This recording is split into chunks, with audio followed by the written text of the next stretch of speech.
மரக்காணம் அருகே 11 வயது சிறுமியிடம் பாலியல் சீண்டலில் ஈடுபட்ட முதியவரை போலீசார் கைது செய்தனர்.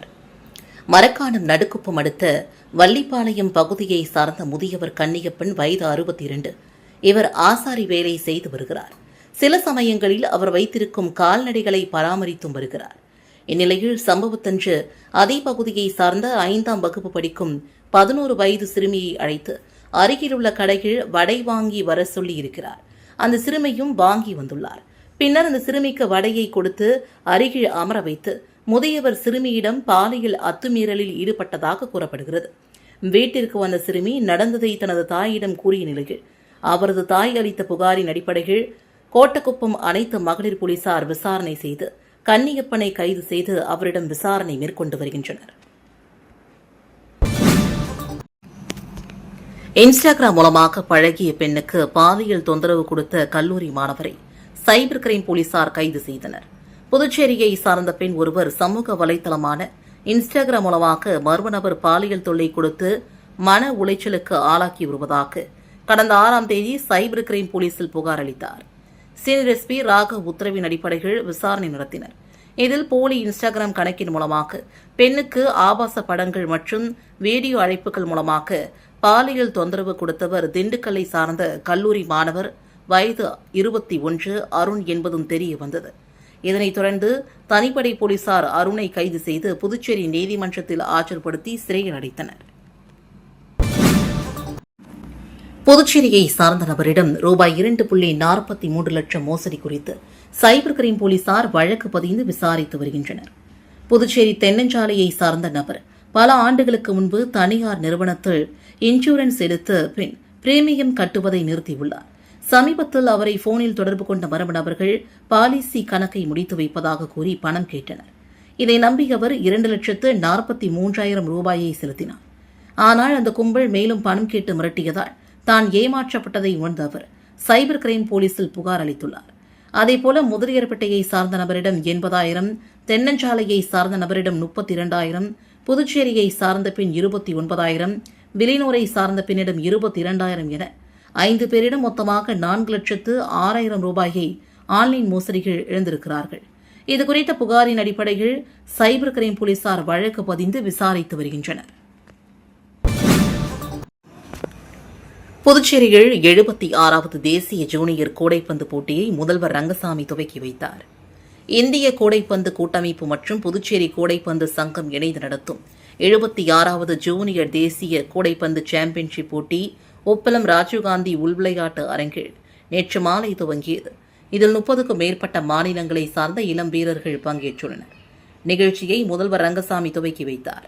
புதுச்சேரி கூடைப்பந்து சங்க செயலாளர் ரகோத்தமன் வரவேற்றார். விழாவில் சிறப்பு விருந்தினராக தமிழக அமைச்சரும் இந்திய கூடைப்பந்து கூட்டமைப்பின் தலைவருமான ஆதவ் அர்ஜுனா கலந்து கொண்டார். புதுச்சேரி கூடைப்பந்து சங்க தலைவர் ரான்சன் தாமஸ் வாழ்த்தி பேசினார்.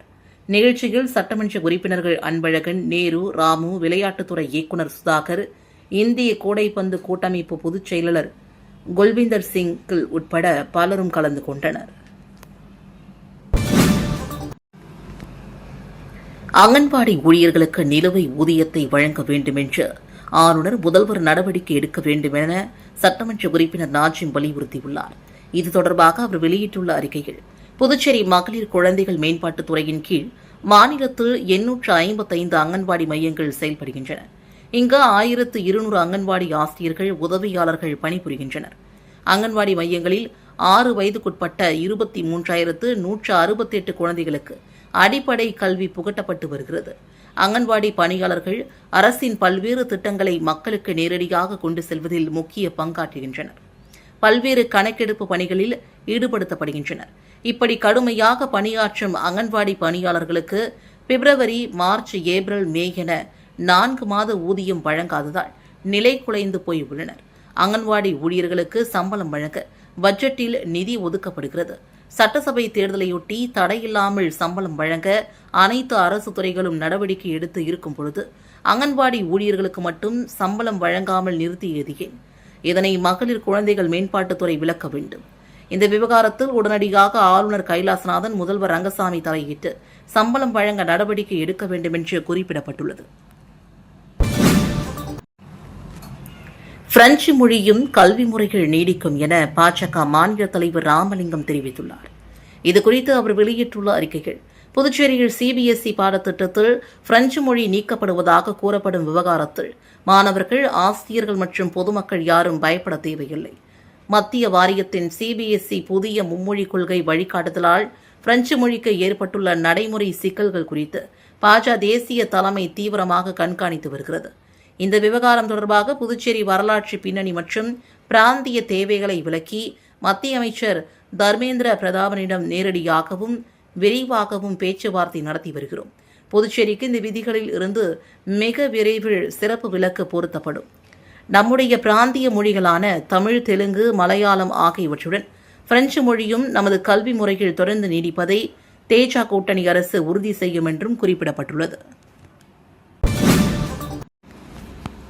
புதுச்சேரி காவல்துறை சார்பில் நடந்த இரத்த தான முகாமில் இரத்த தானம் செய்த காவலர்களுக்கு பாராட்டு சான்றிதழ் வழங்கப்பட்டது.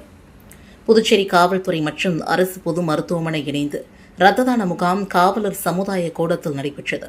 இதில் தலைமை விருந்தினராக முதுநிலை காவல் கண்காணிப்பாளர் ராஜேந்திரகுமார் கலந்து கொண்டு இரத்த தானம் செய்த காவல் அதிகாரிகளுக்கு பாராட்டு சான்றிதழ் வழங்கினார். இந்த நிகழ்ச்சியை காவலர் பயிற்சி பள்ளி முதல்வரும் கண்காணிப்பாளருமான ரங்கநாதன் மற்றும் அரசு பொது மருத்துவமனை தலைமை மருத்துவ அதிகாரி டயானா ஷர்மிளா ஆகியோர் ஒருங்கிணைத்தனர். இந்த நிகழ்ச்சியில் தன்னார்வ இரத்த தானத்தின் முக்கியத்துவம் மற்றும் போதுமான இரத்த களஞ்சியத்தை பராமரிக்க வேண்டிய அவசியம் குறித்து விளக்கப்பட்டது. தொடர்ந்து இதில் கலந்து கொண்டவர்களை வழிநடத்தி வழக்கமான இரத்த தானங்களாக மாற ஊக்குவித்தனர். இதில் 55 காவல் அதிகாரிகள், பயிற்சியாளர்கள் மற்றும் பணியாளர்கள் இரத்த தானம் செய்தனர். முத்தியால்பேட்டை தொகுதிக்குட்பட்ட சோலைநகர் தெற்கு பகுதிகள் 50 படகுகளில் ரேடார் கருவி பொருத்தும் பணியை தொகுதியின் சட்டமன்ற உறுப்பினர் வையாபுரி மணிகண்டன் தொடங்கி வைத்தார். புதுச்சேரி முத்தியால்பேட்டை தொகுதியில் ஆயிரக்கணக்கான மீனவ சமுதாய மக்கள் மீன்பிடி தொழிலில் ஈடுபட்டு மாநிலத்தின் வருவாயை பெருக்கி வருகின்றனர். மீன்பிடி தொழிலில் ஈடுபடும் போது நடுக்கடலில் அவர்கள் எதிர்பாராத இடர்பாடுகளை சந்திக்க நேரிடுகிறது. மோட்டார் பழுது, தகவல் தொடர்பு துண்டிப்பு போன்றவற்றால் சிரமப்பட்டனர்.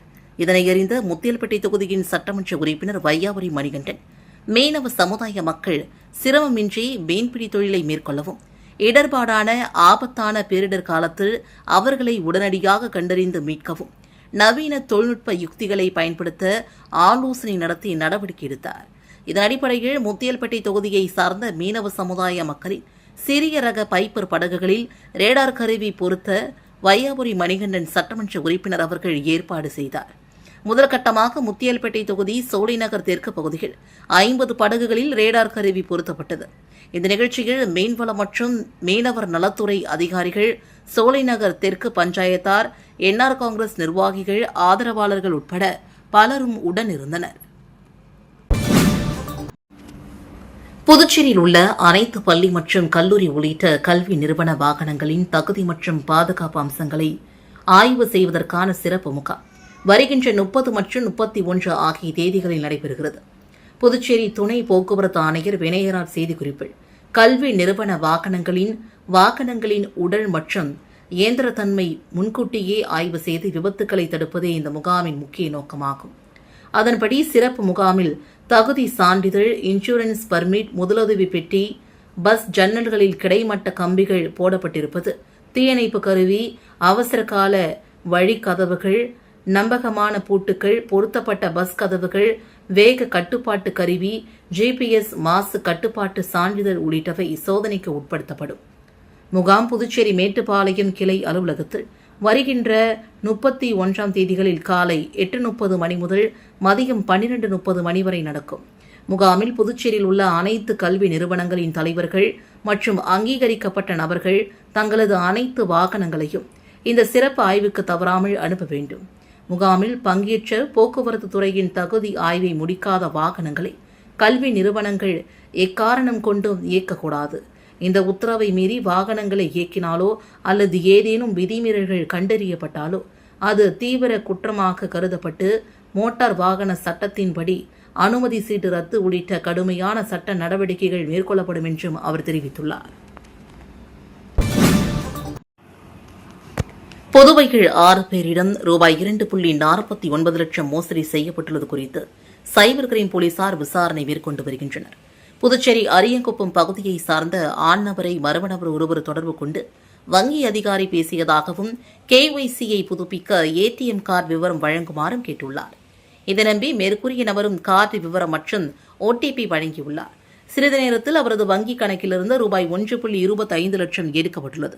அதன் பிறகே அவர் மோசடி கும்பலிடம் ஏமாந்ததை உணர்ந்தார். அதேபோல முத்தியல்பேட்டையை சார்ந்த ஆண் நபரும் வங்கி விவரங்கள் அனுப்பி மோசடி கும்பலிடம் ரூபாய் 41,000 இழந்துள்ளார். முருங்கப்பாக்கம் பகுதியை சார்ந்த ஆண் நபர் லோன் செயலியை பதிவிறக்கம் செய்த சிறிது நேரத்தில் அவரது வங்கிக் கணக்கு லோன் பணம் வந்துள்ளது. சிறிது நேரத்தில் மர்ம நபர் ஒருவர் மேற்கூறிய நபரை தொடர்பு கொண்டு பணத்தை திருப்பி அனுப்புமாறு கூறியுள்ளார். இதனையடுத்து அந்த மர்ம நபரும் பணத்தை திருப்பி கொடுத்துள்ளனர். பின்னர் மர்ம நபர் மேற்கூறிய நபரின் புகைப்படத்தை மார்பிங் செய்து கூடுதல் பணம் கேட்டு மிரட்டியுள்ளார். இதில் பயந்து போன மேற்கூறிய நபர் ரூபாய் 41,000 மர்ம நபருக்கு அனுப்பி ஏமாந்துள்ளார். மேலும் வில்லியனூரை சார்ந்த ஆண் ரூபாய் 10,000, திலாசிப்பேட்டையை சார்ந்த ஆண் நபர் ரூபாய் 5,000, காலாப்பேட்டை சார்ந்த பெண் ஒருவர் 27,000 என்று மோசடி கும்பலிடம் பணத்தை ஏமாந்துள்ளனர். இவர்கள் மொத்தமாக ரூபாய் 2.49 லட்சத்தை மோசடி கும்பலிடம் இழந்திருக்கிறார்கள். இதுகுறித்து பாதிக்கப்பட்டவர்கள் தனித்தனியாக புதுச்சேரி சைபர் கிரைம் காவல் நிலையத்தில் புகார் அளித்துள்ளனர். இதன் அடிப்படையில் போலீசார் விசாரணை மேற்கொண்டு வருகின்றனர். புதுச்சேரி காமராஜர் நகர் தொகுதியில் அடைப்பு ஏற்பட்ட வாய்க்காலை தூர்வாரி கொடுத்த சட்டமன்ற உறுப்பினர் திரு ஜோஸ் சார்லஸ் மார்டின் அவர்களுக்கு பொதுமக்கள் நன்றி தெரிவித்தனர். புதுச்சேரி காமராஜர் நகர் தொகுதியில் உள்ள வெள்ளைவாரி வாய்க்கால் மழையின் பொழுது குப்பைகளும் மற்ற கழிவுப் பொருட்களும் அடித்து வரப்பட்டு வாய்க்காலில் அடைத்துக் கொண்டது. இதனால் அப்பகுதி மக்கள் லட்சிய ஜனநாயக கட்சியின் தலைவர் காமராஜர் நகர் தொகுதியின் சட்டமன்ற உறுப்பினர் ஜோஸ் சார்லஸ் மார்டின் அவர்களிடத்தில் புகார் தெரிவித்தனர். உடனடியாக தனது சொந்த செலவில் வாகனம் மற்றும் ஊழியர்கள் அனுப்பப்பட்டு அந்த வாய்க்காலை அதன் அடைத்துள்ள குப்பைகள் மற்றும் கழிவுப் பொருட்களை அப்புறப்படுத்தினார்.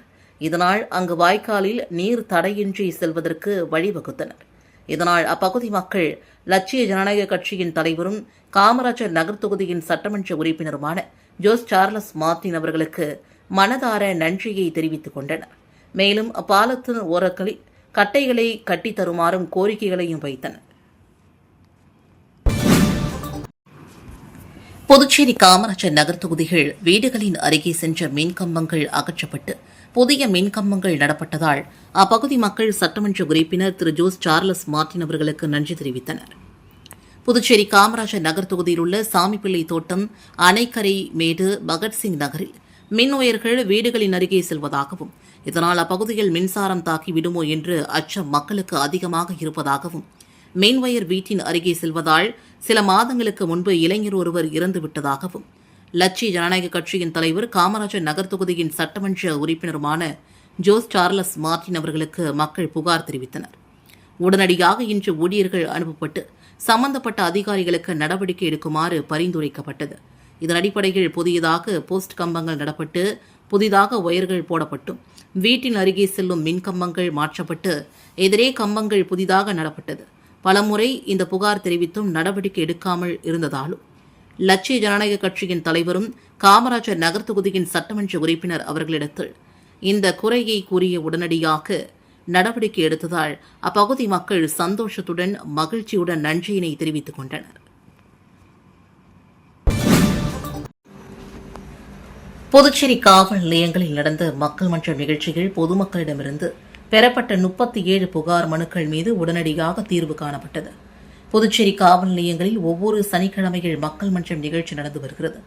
நேற்று காலாப்பட்டு காவல் நிலையத்தில் நடந்த மக்கள் மன்றத்தில் DIG சத்யசுந்தரம் பங்கேற்று பொதுமக்கள் கொடுத்த புகார் மனுக்கள் மீது நடவடிக்கை எடுத்தார்.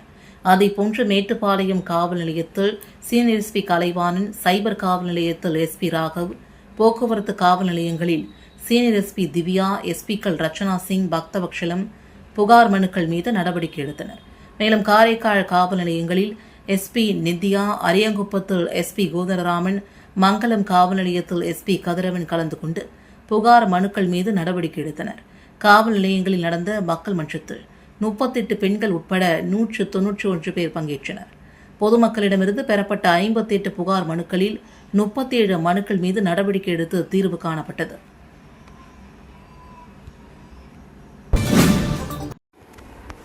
புதுச்சேரியில் 3வது முறையாக பெட்ரோல், டீசல் விலை உயர்ந்துள்ளது வாகன ஓட்டிகளிடையே அதிர்ச்சியை ஏற்படுத்தியுள்ளது. ஈரான் இஸ்ரேல் இடையேயான போர் பதற்றம் காரணமாக சர்வதேச சந்தையில் கச்சா எண்ணெய் விலை தொடர்ந்து உயர்ந்து வருகிறது. இதன் எதிரொலியாக கடந்த 16ஆம் தேதி மத்திய அரசு நாடு முழுவதும் பெட்ரோல் டீசல் விலையை உயர்த்தியது. தொடர்ந்து கடந்த 2 நாட்களாக புதுச்சேரியில் பெட்ரோல் விலை ரூபாய் 100ற்கு விற்பனை செய்யப்பட்டு வருகிறது. இந்நிலையில் புதுச்சேரியில் நேற்று முன்தினம் நள்ளிரவு 12 மணி முதல் எரிபொருளின் விலை உயர்ந்துள்ளது. அதன்படி 1 லிட்டர் பெட்ரோல் ரூபாய் 0.87ற்கு உயர்ந்து ரூபாய் 101.11ற்கும், டீசல் ரூபாய் 0.89 உயர்ந்து ரூபாய் 91.28ற்கும் விற்பனை செய்யப்பட்டு வருகிறது. தொடர்ந்து பெட்ரோல் ரூபாய் 100ற்கு மேல் இருப்பதால் அத்தியாவசிய பொருட்களின் போக்குவரத்து செலவும் உயரும் அபாயம் ஏற்பட்டுள்ளது. இதனால் அடுத்தடுத்த நாட்களில் அவற்றின் விலைவாசி உயர்வு ஏற்படுமோ என்ற அச்சம் பொதுமக்கள் மத்தியில் எழுந்துள்ளது. விலைனூரில் ரயில்வே கேட்டில் தண்டவாள பகுதியை சரி செய்யும் பணிக்கு தோண்டிய பள்ளத்தால் வாகன ஓட்டிகள் விழுந்து வருவதால் தொகுதியின் சட்டமன்ற உறுப்பினர் தனது சொந்த செலவில் சாலையை சரி செய்யும் பணியை துவக்கி வைத்தார்.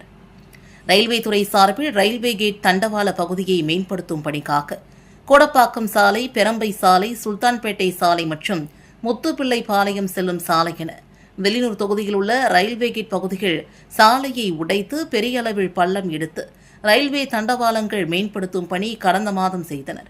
இதனால் தார் சாலையை விட தண்டவாள பகுதி மேடாக மாறியது. ரயில்வே கேட் தண்டவாள பகுதியை இருசக்கர வாகனங்கள் மற்றும் கார்கள் கடந்து செல்ல முடியாமல் சிரமப்பட்டு வழிக்கு விழுந்து வாரி செல்கின்றனர். மேலும் பொருட்கள் ஏற்றி வரும் டாடா ஏசி உள்ளிட்ட சிறிய வேன்கள் லோடு ஏற்றிக் கொண்டு வரும் பொழுது தண்டவாள பகுதியை தாண்ட முடியாமல் பெரும் சிரமப்படுகின்றனர்.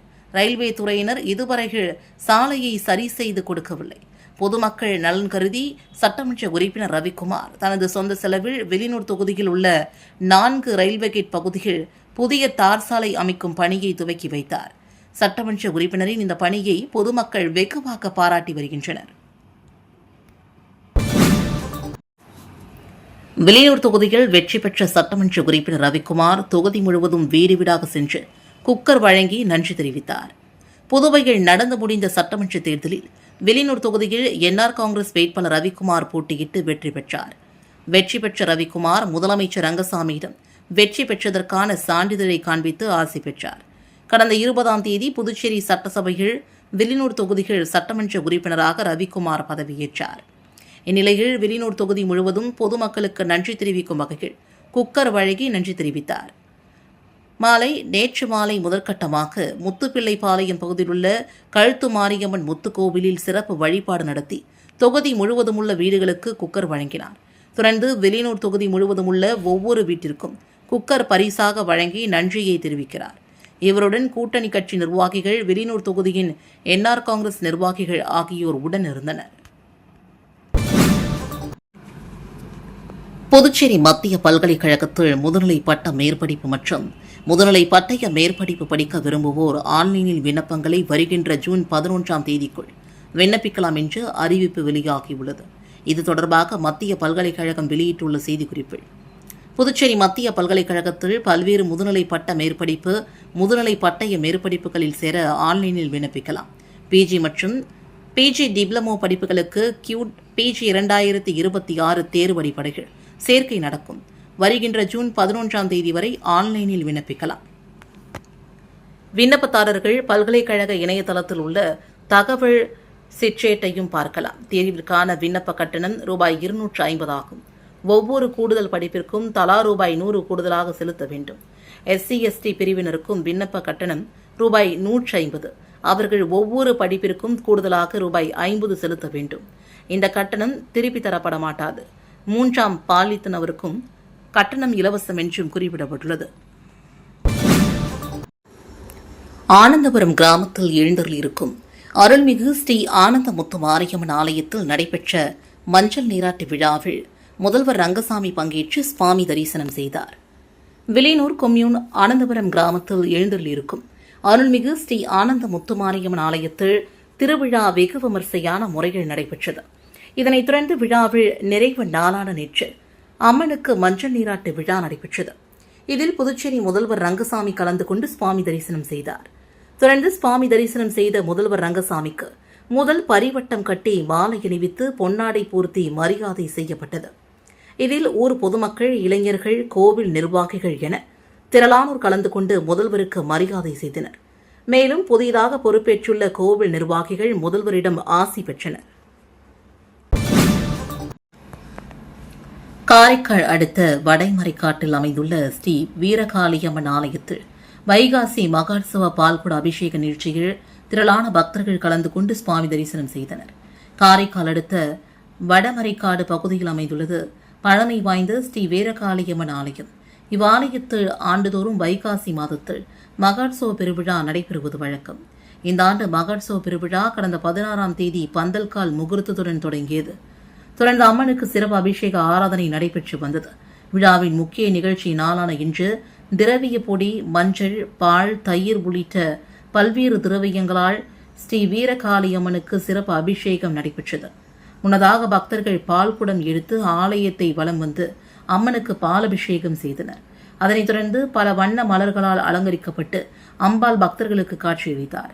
அப்போது அம்மனுக்கு மகா தீபாரதனை காண்பிக்கப்பட்டது. பால்குட அபிஷேக நிகழ்ச்சியில் திரளான பக்தர்கள் கலந்து கொண்டு அம்மனை வழிபாடு செய்தனர்.